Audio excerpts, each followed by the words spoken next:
السلام عليكم ورحمة الله وبركاته. كسو دوادا عشر كيني اللحات كورس كيني نو سعودي برشادة نقشدينتا أما جرافيك ديزاينكا جارهان سوفتوير كلو يقان أدوبي إلستريتور CC waxaan horey u soo baranay oo horey u soo fahanay introduction-ka Adobe Illustrator CC oo aan ka soo hadalnay taariikh kooban ee uu leeyahay Adobe Illustrator CC waxaan sidoo kale soo baranay Adobe Illustrator CC yaa isticmaalo waxaan also soo fahanay hawlaha iyo shaqooyinka aan ku qaban karno Adobe Illustrator CC waxaan intaa kadib aan soo baranay interface-ka uu leeyahay software-ka Adobe Illustrator CC waxaan intaa kadib aan baranay tools-ka annagoo mid magaciisa u sheegnay sidoo kale waxaan baranay shortcut-ka uu leeyahay tool walba waxaan sidoo kale si overview u taabanay tool walba iyo shaqooyinka uu qabto waxaan soo fahanay sida aad u samayn karto documenti cusub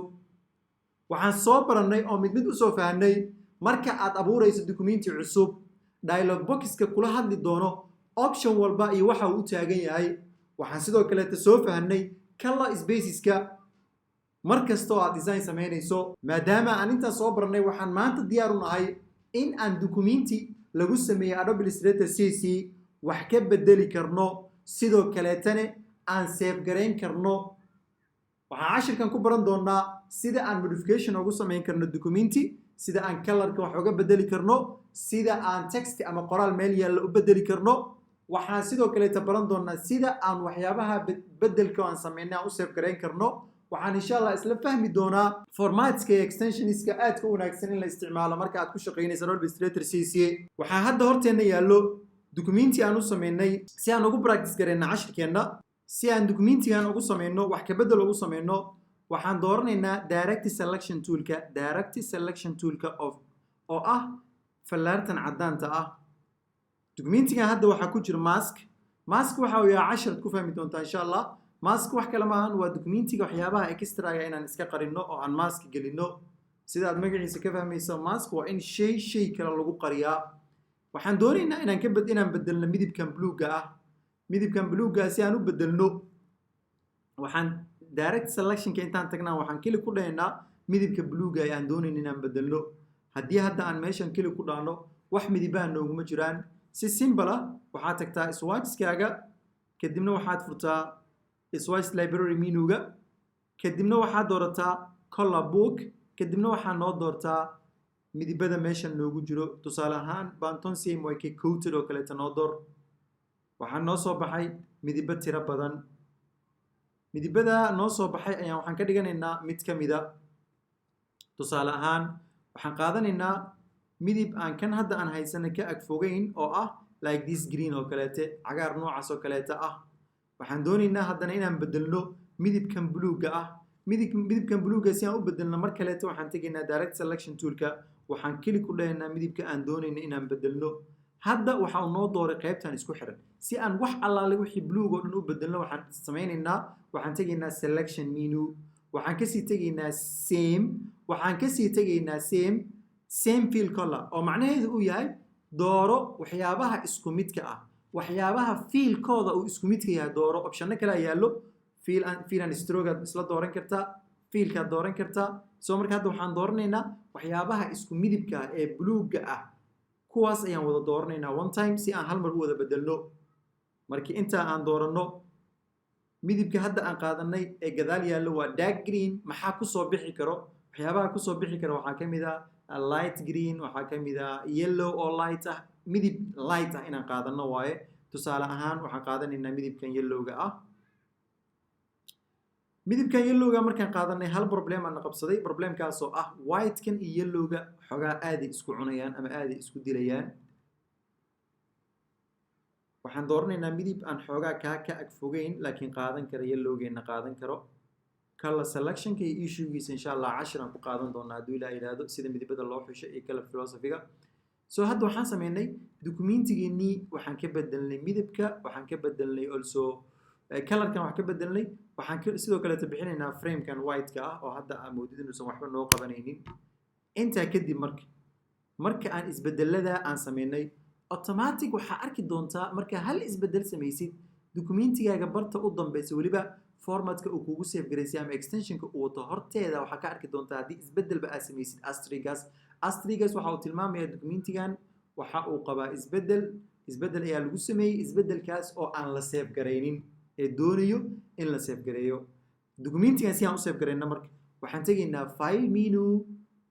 haddii aan dhahno save ama aan taabano command S for Mac ama control S for Window automatic waxaa dhacayo documentigeennii hore ayuu ku replace gareynayaa so kan ayaa wuxuu noqon doonaa marka documentiga finalka ahaa laakiin ma doonayno waxaan doonaynaa in documentigeennii hore uu noo yaallo documentigeennii hore inuu noo yaallo waxaan sameynaynaa marka waxaan leenahay save as marka aan save as dhahno waxaan noo soo bixi doona dialog boxkan oo tilmaamaya halkaa oo aan ku save gareyn karno document name-ka hadda documentigan oo noo samaysan waxa waaye version 2 uu ah version 3 nooga dhig si version 2 geennii aan u haysano extensionada ama formatska meeshan ku jiro waxa waaye Adobe Illustrator oo ah filekii markaasi ceeriinka ahaa ee lagu arki karay keliya marka aad kusoo kiciso Adobe Illustrator encapsulated PostScript oo isagana la mid ah .ai-ga ama extensionka AI-da ay leedahay ee lagu preview gareyn karo isla AI-da lagu preview gareyn karo marka labadan aad isaga dhow yihiin encapsulated PostScript-ga iyo .ai-ga aad isaga dhow yihiin ayagu waxaa inta badan lagu arki karaa kaliya in software-ka qofka uu haysto kan waa template oo fileka dhexdiisa igu save garay ah anigu laakiin inta badan waxaan qaataa Adobe PDF waayo PDF-ka isagu waxna lagama bedeli karo oo haddii muxuu ahaa ii sheeg qofka uu file PDF ah siiso sida uu wax uga bedelaa way adkaan doontaa haddii uu sanaysan Acrobat oo Pro ah sidoo kale preview-ga Acrobat-ka meel kasta ku furmi karaa wuxuu ku furmi karaa browserada wuxuu ku furmi karaa Adobe Reader any markaasi viewer oo qofka PDF uu ku furi karo wuu ku arki karaa waxa meesha ku jiro haddana weli wuxuu haystaa awoodii ahayd in waxan la edit gareyn karo oo wax laga bedeli karo waxaa sidoo kale jiro SVG ayadu waxay kuwa kale xoogaa kaga gedisan tahay waxaa lagu preview gareyn karaa previewerka image-da loogu talagalay sidoo kaleetana filekaagaas waxa uu weli leeyahay awoodii ahayd in markaasi qofka ku samayn karo editing uu ku samayn karo laakiin midka ugu wanaagsan ee anigu aan inta badan documentada ku save garaysto waa PDF-ka so 7 airline version 3 noo save garay waxaan noo dhahdaa save noo dheh intaa kadib waxaa soo boodi doono dialog boxkan oo aan ka bedeli karno marka hadda waxaan noo samaysan custom waa waxyaabihii aan bedelnay no problem laakiin always hubi inay kuu dooran tahay high quality for printing si filekaaga uu quality fiican u lahaado haddii aad isticmaashay bleed daa isticmaashayna waa inaad imaataa marks and bleeds deetana aad dhahdaa use bleed haddii kaleeto use bleed ma isticmaali doono oo bleedkaagii wuxuu noqon doonaa mid aadan ka faa'iidaysanin intaa kadib marka waxaan sameynaynaa optionadan trim margan iyo waxyaabahan iyo registration margan waa markii aan hadhow aan advancega aan tagnaan tilmaami doonaa insha Allah sheegi doonaa trim margan waxa waaye meelihii wax laga jarjari lahaa print markskii soo geli color pariskii soo geli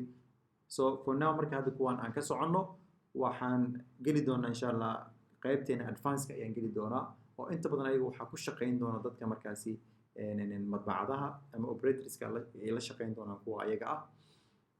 intaa kadib marka waxaan leenahay documentigeennii save ayaan leenahay si aan u hubino in documentigeennii horeete aan ku replace gareyn midkan waxaad tagtaa file menu waxaad tagtaa recently haddii aad u jeedo meeshan waxaad aragtaa version 2 iyo version 3 version 3 waa documentiga hadda aan green ka dhiganay version 2 geena haddaan soo kacsanane waa documentigeennii horeete oo kalradiisii ay sidoodii ay markaa ayada ah waxaan cashirkeennan aan ku barannay sida aan modification ugu samayn karno document sida aan documenti u save gareyn karno yaanan hilmaamin aan sii raaciyo documentigan oo image ah tusaalaan qof aad la shaqaynaysay wuxuu ku dhaha documentigii waxaa iigu soo dirtaa isagoo aan cabirkiisa u weyneyn isagoo image iisoo diro hadduu ku dhaho maxaa samaynaysaa si simple oo fudud waxaan leenahaa file waxaan leenahaa export waxaan leenahaa export for screen jiro laakiin maadaama uu yahay software keena crack uu yahay si fiican ma shaqaynayo laakiin waxaan leenahaa export as after marka extensionka aad doonaysid meeshan ka dooro file name-kana waa kaas halkaas uu ku yaala extensionada aad doonaysid waxaa inta badan ugu fiican markii qofka image uu ku dhaho PNG-ga isaga quality-giisa uu fiican yahay also for screen automatic hore ka noqonayo ma kaaga baahno inaad adiga bedeshid CMYK format CMYK color space ka isticmaalaysa bedeshka kaaga baahna isaga automatic bedelaya marka PNG ga nooga dhig waxa muhiim ah ka tagin in aad mar kasta doorato use artboard kaliya inuu ku export gareeyo because haddii aadan tan doono maxaa dhacayso waxa dhacayo waxa ka baxsan artboard ka xitaa inuu ku save gareeyo marka anaga waxaan rabnaa artboard ka kaliya waxyaabaha ku jira inuu save gareeyo soo marka waxaan leenahay export use artboard ayaan leenahay marka ayada kadibna waxaan leenahay marka at the endiga export so documentigan qaabkaas oo ekaan doona dialog box ka markuu ku soo baxo marka resolution ka always 300 ku aad si quality uu kugu fiicnaado transparency ga hadaa u baahan tahay image kan in transparent uu noqdo oo calaashaan uusan yeelan wax background cadaan inuu si yeelada u baahan tahay waxaad doortaa transparent laakiin hadda documentigeena asagoo dhan waxa uu buuxa oo filled white nooga dhig so okay automatic waxaan arki karnaa haddii aan tagna meesha aan ku save gareynay documentigeena desktop-ka ready lesson is the last file oo aan save gareynay oo PNG file-ka waa kana is it image file waaye oo qofka doonto aad u diri karto marka ayada marka haddii aad doonaysid inaad image aan export gareysana qaabkaas aad samaynaysaa cashirkeena marka waxaan ku baranay sida aan modification ugu samayn karno document sida aan u save gareyn karno waxaan sidoo kale tafaanay formatska uu isticmaalo WCC waxaan ku rajeynayaa insha Allah horumar iyo inaad software-kan ka gaarto heer sare